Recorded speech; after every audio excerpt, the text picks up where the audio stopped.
Seguimos en Más que Noticias y las enfermeras que cumplen un mes de huelga indefinida lamentaron que el gobierno no quiera conversar con ellas para solucionar sus demandas. Más detalles en el siguiente informe. En costa, sierra y selva, la huelga es total. En costa, sierra y... Las enfermeras de salud, quienes desde hace un mes vienen acatando una huelga indefinida en demanda de mejoras laborales y salariales, se vistieron de luto y realizaron una protesta en los exteriores de las oficinas administrativas de esta institución. Hemos hecho una parodia de representación de muerte a la democracia y muerte al diálogo. ¿Por qué? Porque la administración de la doctora Bafigo no tiene la voluntad política de recibir y aperturar el diálogo. Ellas señalaron que tomaron esta medida ya que el gobierno y la presidenta de Salud, Virginia Bafigo, han matado la democracia y el diálogo. No, es en ese sentido que para nosotros las reuniones, extraprocesos que ha convocado como mediación, como conciliación el Ministerio de Trabajo es simplemente un saludo a la bandera. Además, lamentaron la falta de voluntad por parte del Ejecutivo en resolver sus demandas. La responsabilidad exclusivamente la tiene la presidenta ejecutiva y el directorio. Estamos en una democracia y por lo tanto se tiene que respetar al profesional enfermero, se tiene que dar el valor que le corresponde al enfermero y dar apertura al diálogo. Los dirigentes de este sindicato se reunieron con autoridades del Ministerio de Trabajo esperando llegar a un acuerdo y levantar su huelga indefinida. Por su parte, Salud empezó a cursar las primeras cartas de despido a las enfermeras que acatan esta huelga y están contratando personal para no desatender a los pacientes, sobre todo en servicios como el de cirugía. Bien, y en nuestros estudios se encuentra con nosotros el doctor Jesús Bonilla, quien es presidente de la Federación Médica, con quien vamos a conversar al respecto de que ya se van a cumplir 2 meses. Doctor, ¿cómo están? Buenas noches. Muy buenas noches. Se van a cumplir 2 meses de la huelga indefinida iniciada por ustedes y hasta el momento no se encuentra ninguna solución. Bueno, la verdad que es lamentable que a las autoridades más importantes del país les importe muy poco la salud y sobre todo al sector que se atiende a los sectores populares, ¿no? Es lamentable que exista una sistemática postergación en el diálogo y no se aperture un diálogo que tenga resultados. Fíjese, inclusive existen mediadores, personas que se han ofrecido como mediadores voluntarios, pero sin embargo el Ejecutivo no responde ni siquiera a la solicitud de ellos. ¿Desde cuándo es que se cortó definitivamente el diálogo con tanto el Ministerio de Salud, el presidente del Consejo de Ministros tampoco lo ha querido recibir?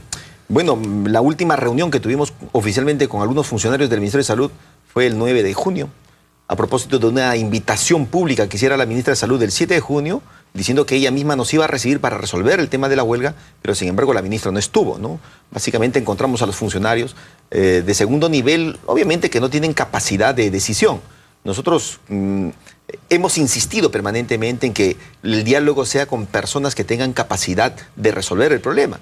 Es por eso, frente a esta situación del cierrapuertas del Ministerio de Salud, hemos acudido al Premier de la República, le hemos enviado 2 documentos de manera reiterada y tampoco dice que, bueno, es un tema que se puede politizar, pero yo pienso que es un argumento bastante chato y no tiene absolutamente ninguna justificación para poder excusarse de esa forma. Yo creo que el Premier de la República debería asumir la conducción de la resolución de la huelga nacional indefinida. Pero con esos argumentos, francamente, da mucho que desear, como si él no tuviese el peso político necesario en el gobierno para poder resolver estos problemas. Bueno, pues si las cosas están así, también nos hemos dirigido al presidente de la República. Creo que el presidente de la República, de repente, una de sus aspiraciones es que los médicos lleguemos en huelga hasta el 28 de julio y recibamos las fiestas patrias en la Plaza de Armas. Yo creo que eso no sería lo correcto. Si es que hubiese una voluntad de diálogo, yo creo que deberían plantearlo inmediatamente, ¿no? Le escuché en una declaración decir que si ustedes se reunieran con el presidente de la República, Ollanta Humala, se solucionaría o se podría solucionar este problema en 15 minutos. Así de fácil es. ¿Qué es lo que falta para que se solucionen los problemas? Yo creo que falta decisión política. Ya está el diagnóstico hecho sobre la crítica de la salud en el país.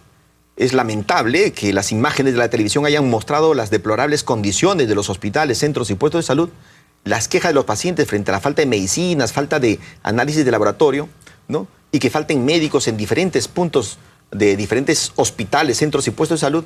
Entonces yo creo que existe ahora una decisión política que debería tomar el presidente de la República para atender la demanda, ¿no?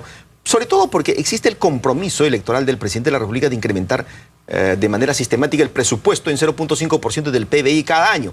Si eso hiciera cumplir el presidente de la República, comenzaría a resolver de manera progresiva los problemas sanitarios del país. Ya mencionó uno de los problemas, pero digamos, ¿cuáles son los otros pedidos fundamentales que realizan ustedes y que requieren ser atendidos para que ustedes puedan levantar esta medida de fuerza? Bueno, nosotros estamos cuestionando duramente el proceso de reforma que viene implementando la ministra de Salud.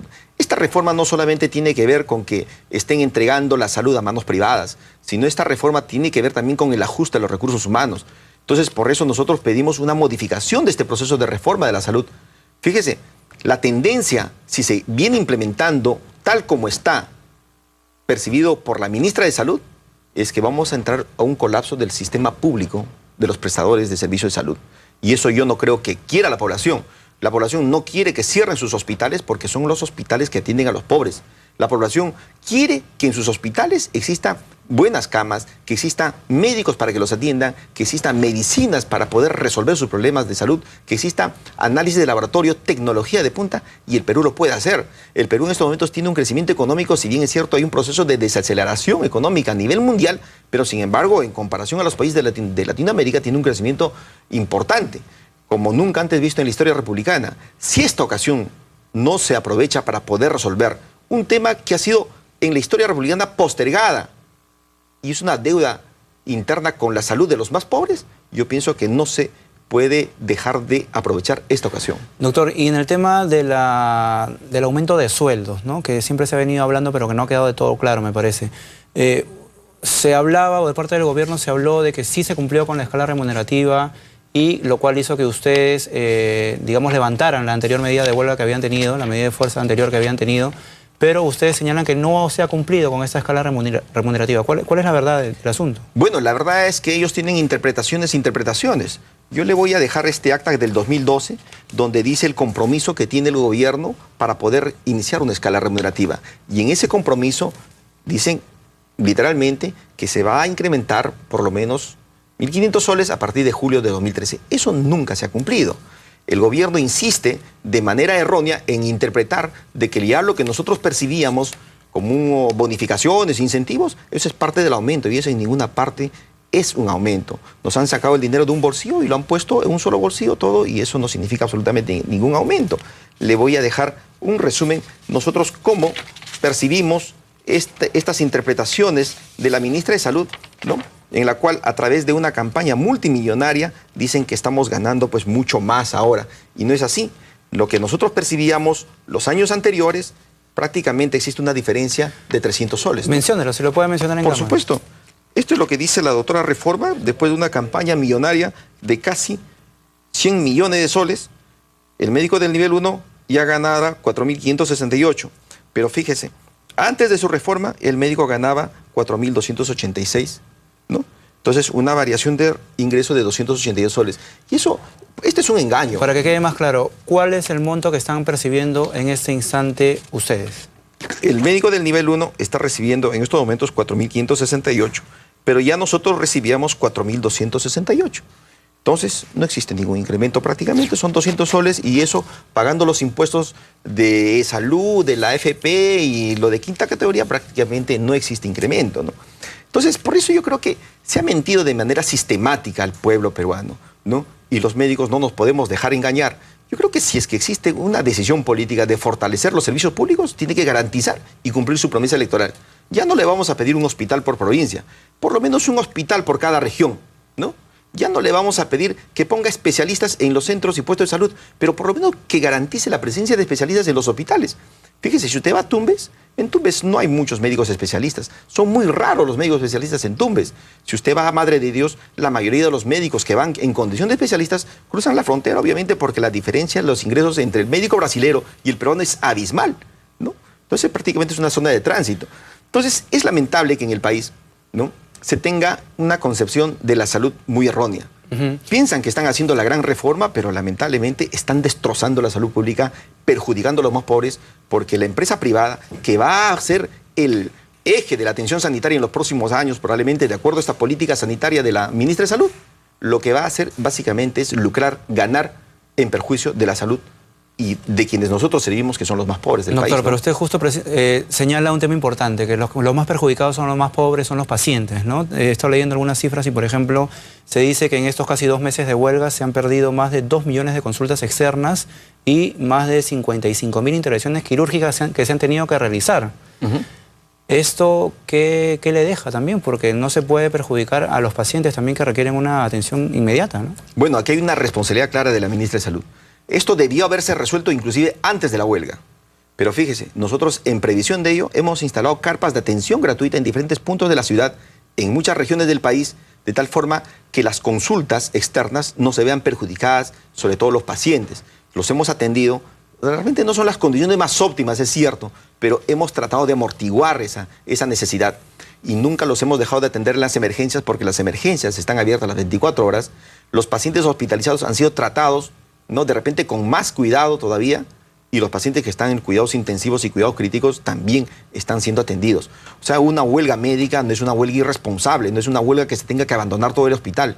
Pero sin embargo, si es que no existe solución, ¿no?, inclusive ya se ha tomado la decisión de entregar algunos hospitales en el Perú. Y la región de Chiclayo va a ser la primera región en entregar los hospitales. Hemos consultado con Arequipa, están en ese proceso de preparación, también con Piura.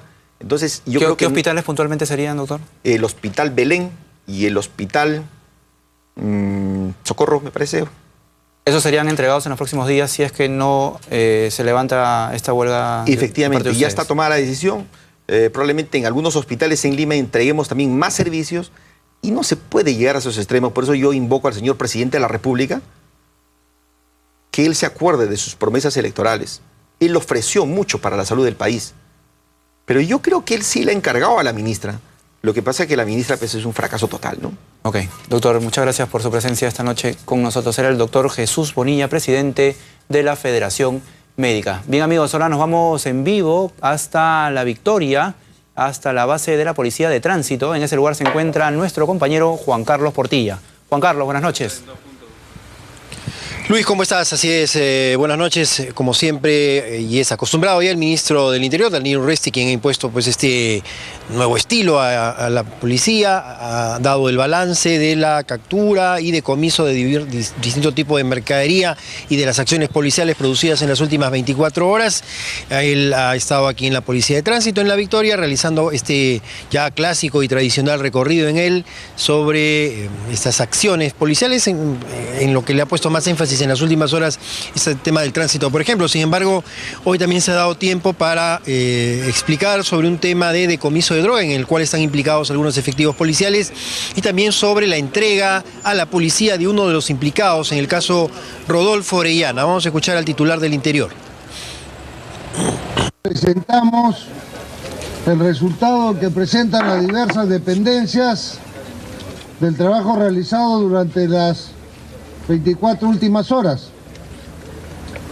Antes de dar lectura a lo que se ha podido hacer en estas 24 horas en los medios operativos, quiero comunicar lo siguiente. Tenemos algunos casos importantes. Hace unos 10 días la policía intervino a 2 sujetos en Huancayo, uno de los cuales era policía en actividad. Le encontró droga, 400 gramos de marihuana. Lo llevaron y lo pusieron a disposición del fiscal.